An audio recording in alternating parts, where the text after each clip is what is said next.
trabalham aqui conosco, essa campanha é um projeto que nasceu no coração do nosso Pai Celestial e está na direção de Deus. Glória a Jesus. E a cada semana nós estamos sendo edificados com as mensagens que o pastor Cléber tem pregado aqui. E é lindo a gente ver o Espírito de Deus usando a vida do seu jeito. Por isso a gente aqui da comunidade, pastor Cléber, quer agradecer todo por essa turma. E agradecer hoje a Deus que preparou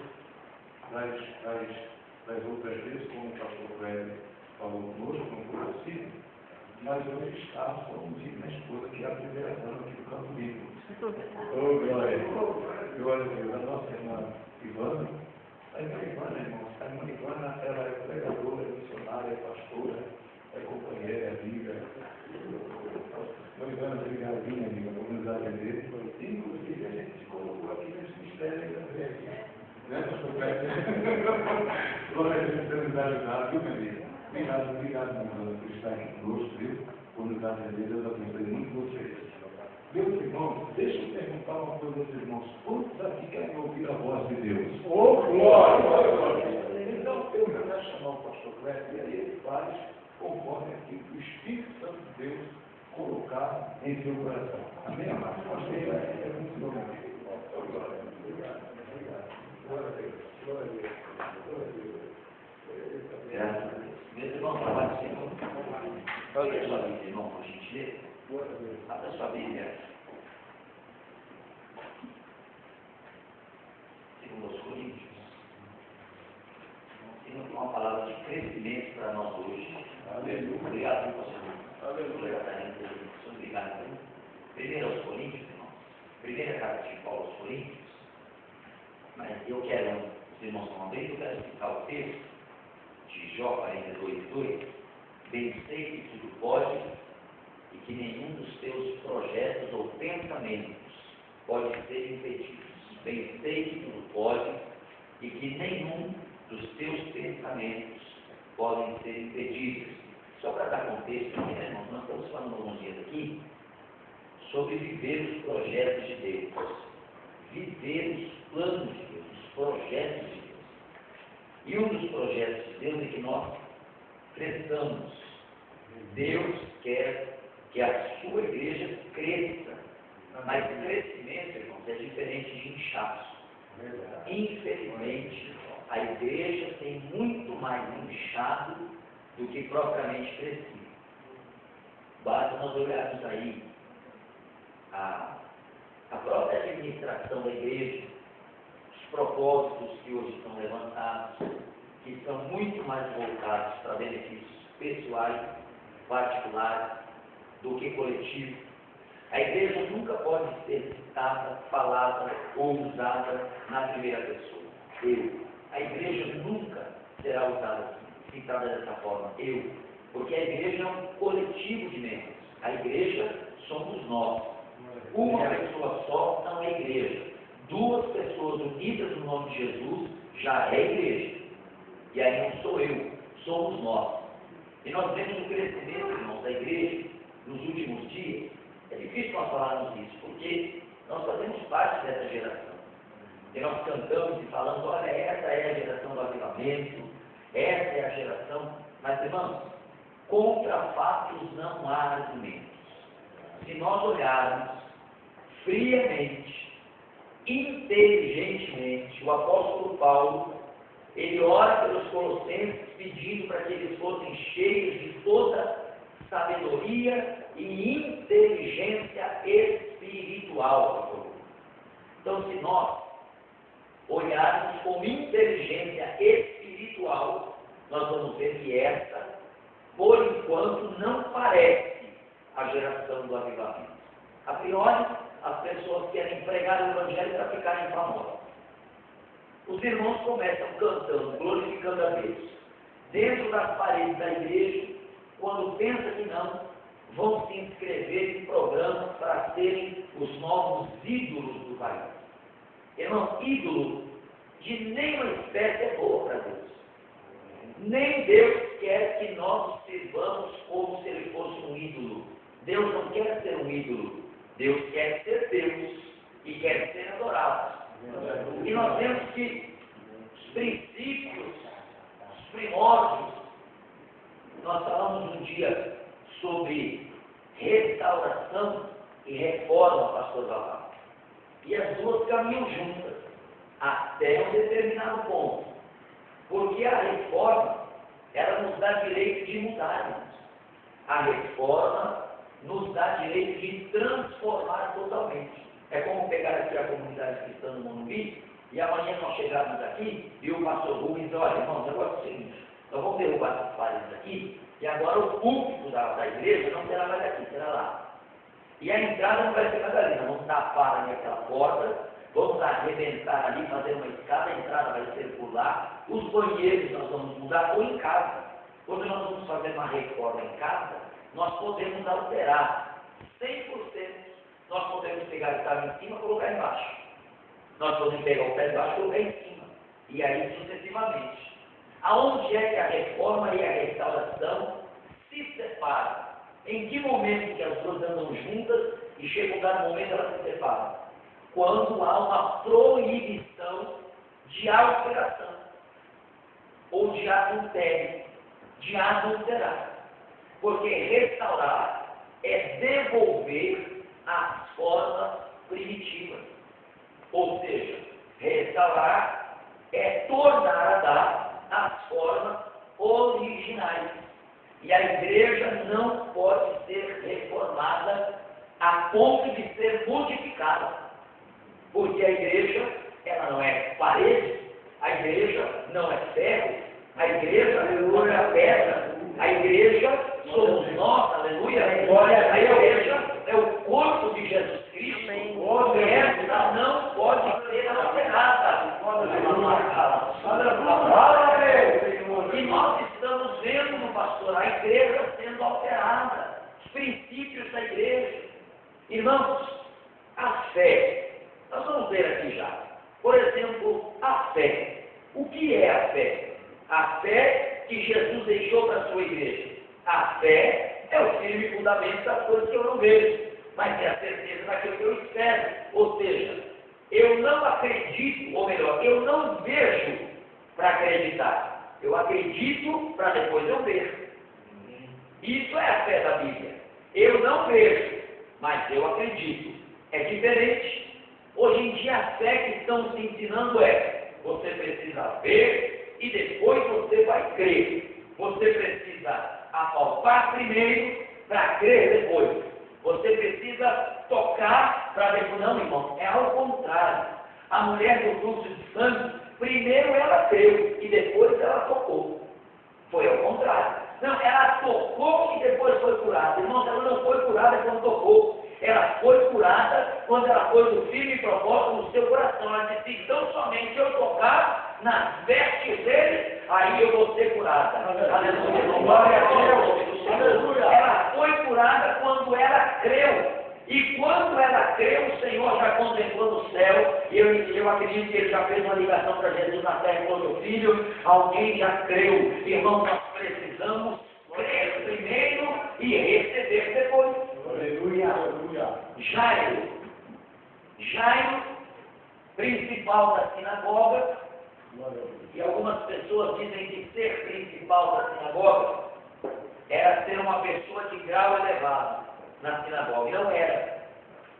Ele era um funcionário, ele era um diácono na sinagoga, ele era um principal que exercia funções na sinagoga. O principal na sinagoga era o sumo sacerdote. Nos tempos de Jesus, Anás, Caifás, ele era o principal porque trabalhava. E a Bíblia diz que a sua filha, a única filha, agora está moribunda, está próxima da morte. Jairo sai, vai até Jesus, pede para que Jesus vá até a sua casa. Antes que Jesus lhe dê uma resposta, algumas pessoas chegam, deixa eu abrir aspas aqui, irmãos, ou parênteses, melhor. Antes da resposta de Jesus para a nossa vida, o inimigo sempre prepara algo para desacreditarmos daquilo que Jesus vai fazer. É impressionante como antes nós oramos E antes da resposta, certo, o inimigo prepara uma situação e diz, está vendo? Não vai dar certo, desiste. Vem alguém e diz, esquece isso aí. Vem uma situação aparente, adversa, e aí quando a gente vai desistir, o Senhor Jesus olha para nós e diz, ei, crê somente. Aleluia. Ele vem, diz para Jesus, mestre, a minha filha está moribunda em casa. Uma pessoa moribunda significa estar à beira da morte. Nós sabemos disso. E se você observar o texto, irmão, lá onde fala sobre Jairo, Lucas capítulo 8, você vai ver que um grupo de pessoas, quando chegam, parece que eles se colocam na frente de Jairo, na frente de Jesus, de Jairo. Eles falam com Jairo. Ambos falam com Jairo. Tanto aqueles que trazem a má notícia, que eles dizem, Jairo, não incomodes mais o mestre, porque a sua filha morreu. Agora Jesus também fala com Jairo. Jesus poderia, irmão, ter repreendido aquele grupo, ter dito, escuta, vocês não sabem quem eu sou? Escuta, não adianta vocês virem trazer aqui essa notícia ruim. Não, irmãos, a Bíblia diz que então Jesus também diz para Jairo. E eu tenho uma palavra profética para nós aqui, que nem estava no escrito, pastor Rubens. Pode quem quiser falar, ao contrário daquilo que Deus tem na sua vida. Quando a situação adversa gritar ao teu coração que não vai dar, quando uma pessoa gritar no teu ouvido que não vai dar, não é com você que eles estão falando, pois a voz de Deus também vai falar com quem interessa. E sabe com quem Deus se interessa em falar? É com você. Louvado seja Deus. Glória a Deus. E não parece que Jesus nem deu caso para aquele povo. Parece que Jesus nem deu conta dele. Quando ele entra no meio da conversa, ele já para de incomodar o mestre, porque a sua filha já morreu. Em seguida, Jesus parece que entra na frente dele e diz a licença, Jairo, crê somente. Você não veio aqui hoje não é quinta-feira, você já não trabalhou, você já não poderia estar em casa, você não está se esforçando para ter paciência, para ouvir um pregador ruim, raso que nem eu. Então crê somente, meu irmão. Aquilo que você está fazendo por ter o nome do Senhor Jesus, Ele está dizendo no meu coração, crê somente. Mas a veio hoje, não tem problema, você veio, crê somente. Mas eu pensei em não vir hoje, pastor Pedro, mas Deus pensou que você viria, e você veio, crê somente. Aleluia. E Jesus vai com ele. E quando chega na casa de Jairo, irmãos, isso tem até a ver, agora eu estou continuando com Deus aqui, isso tem a ver aqui com o que nós iremos pregar. 1 Coríntios, deixa eu dar uma pontinha aqui. 1 Coríntios, capítulo 13, versículo de número 11. Primeira carta de Paulo aos Coríntios, capítulo 13, versículo de número 11. A Bíblia nos diz assim, quando eu era menino, falava como menino, sentia como menino, discorria como menino, mas logo que cheguei a ser homem, acabei com as coisas de menino. Meus irmãos, discorrer, no latim, é discurro idem ere. Discurro ere. Que significa correr para diferentes partes, pensar, raciocinar, examinar, falar ou discursar, percorrer ou vaguear. Então nós colocamos aqui o Paulo escrevendo, dizendo, quando eu era menino, eu falava como menino, eu sentia como menino e eu agia como menino. Correr para diferentes partes implica de nós uma ação. Eu preciso agir, eu preciso estar em movimento. Para falar também, para examinar algo. Então Paulo, ele disse que quando era menino, na fé, ele falava como menino. Ele pensava como menino, ou seja, sentia como menino e agia como menino. Mas quando ele chegou a ser homem, ele deixou as coisas de menino. E o que é que o Senhor quer falar conosco aqui esta noite? Ele quer falar que nós devemos, irmãos, deixar as coisas de menino para trás. Deixar as coisas de crianças na fé para trás. É como hoje os irmãos serem assim, Eu não sei se é falta modéstia, eu não sei onde é que a gente vai entregar isso. Ah, irmão, eu sou novo convertido, eu estou há 5 anos na igreja. Aí não tem paciência comigo, né, irmão? Sou bebezinho na fé, eu estou ainda gatinando, eu tenho 5 anos na igreja. Irmão, uma pessoa há 5 anos na igreja não é um novo convertido. Não pode ser considerado como tal, porque uma pessoa cursando o 5º ano de medicina é médico. Uma pessoa cursando o 5º ano de direito é advogado.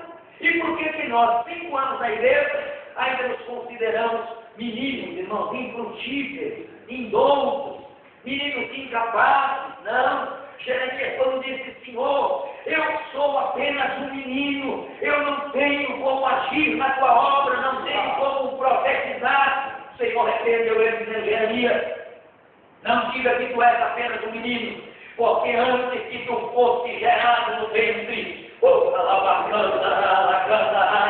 antes que tu fosse gerado no ventre, eu te dei por profeta às nações. Eu te dou poder para edificar e para derribar, Jeremias. Eu colocarei as minhas palavras na tua boca, tu falarás, aleluia, tudo quanto eu te mandar. Irmãos, o Senhor quer que nós cresçamos. O Senhor quer que a sua igreja cresça sadia, com os padrões bíblicos. O Senhor quer que a gente cresça no pessoal, no individual, que nós tenhamos uma vida com Deus, uma vida adulta. O escritor aos Hebreus disse que o leite é para crianças, que aquele povo não pôde se alimentar de uma comida sólida, porque ainda eram crianças. O apóstolo Paulo diz aos Coríntios: bem que eu quis ir ter convosco e vos falar em espírito, mas eu não pude, porque vocês ainda são carnais. E todo aquele que é carnal ainda é inimigo. E Paulo dizia: embora não sois carnais, quando há dissensão no meio de vós. A igreja de Corinto, irmãos, era uma igreja próspera intelectualmente, estava na região da Grécia, e os gregos são muito sábios. A igreja de Corinto era próspera financeiramente, porque era uma cidade portuária, e todos os grandes comércios tinham de passar por ali, na Ásia Menor, na Macedônia.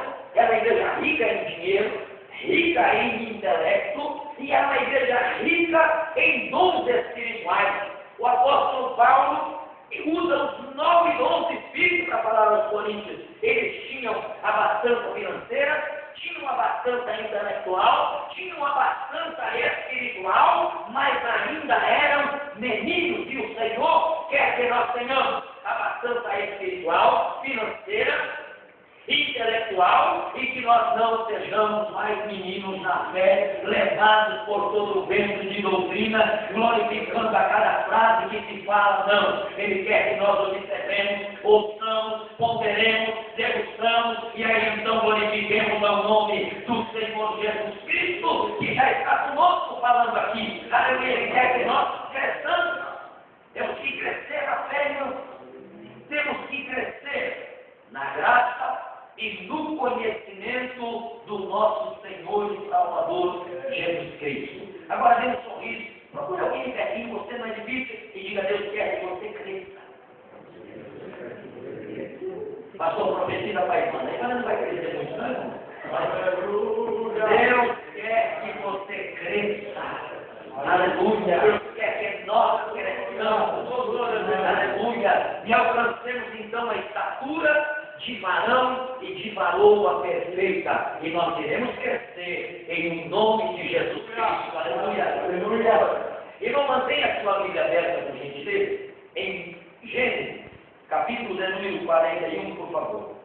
Porque quando nós falamos de crescer, crescer no melhor sentido da palavra, prosperar, crescer no melhor sentido, prosperar, desenvolver, avançar. E o Salmo de número 34 e 19, eu vou ler aqui, se os irmãos quiserem acompanhar, depois a gente vai lá para a gente. Salmo 34 e o versículo 19, e você vai entender juntamente comigo o que Deus quer de nós. Diz assim, 34 e 19, Senhor pôs esse ao meu coração hoje, quando estava para vir para cá. Muitas são as aflições do justo, mas o Senhor o livra de todas. De quantas, irmãos? Quantas são as aflições? E o Senhor livra de? Não há uma aflição que o Senhor não há de te livrar. Aleluia. Não há um problema, não há uma aflição que Deus não tem poder para nos dar vitória. Seja ela, irmão, de ordem financeira, seja ela de ordem sentimental, seja ela de ordem física, na saúde, não há uma aflição que Deus não tenha poder de mudá-la do dia para a noite, porque Ele é Deus e todo o poder está nas suas mãos. Irmãos, antes de ontem eu e minha esposa nós estávamos conversando, nós vimos uma cena na televisão, aquele programa do Balão do Geraldo, tem um anãozinho que trabalha com ele, e nós vimos que prepararam uma surpresa, apesar de ele estar na televisão, famoso, mostraram a casa que ele morava, ou mora ainda, uma casa muito humilde, muito pobre, mesmo na televisão. E resolveram dar uma casa para ele. O Gugu está preparando, comprou um terreno, enfim. E nós ficamos olhando aquilo, irmão. E aí a minha esposa disse, quando Deus resolve mudar a sorte de alguém, irmãos, não há quem possa barrar.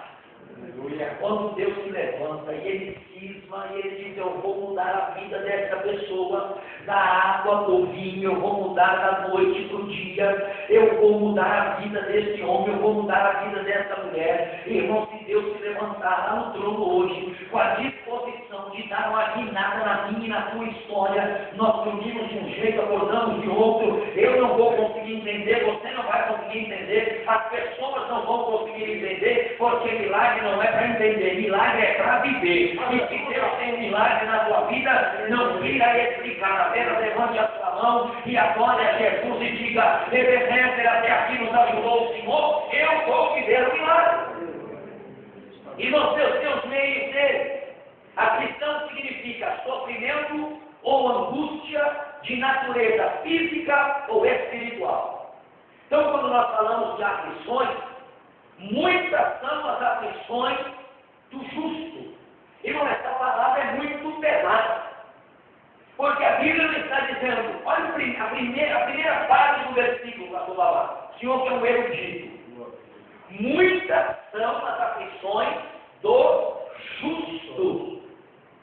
Veja que palavra em primeira instância terrível para nós. Ele poderia estar dizendo aqui, muitas são as aflições do ímpio. Mas ele está dizendo, muitas são as aflições do justo. E aí, entre a vírgula e a continuação do texto, nós perguntamos, que vantagem então dá? Eu tenho que ser justo. Que vantagem então eu levo em querer ter uma vida honesta? Que vantagem eu levo então em querer ser sincero diante de Deus?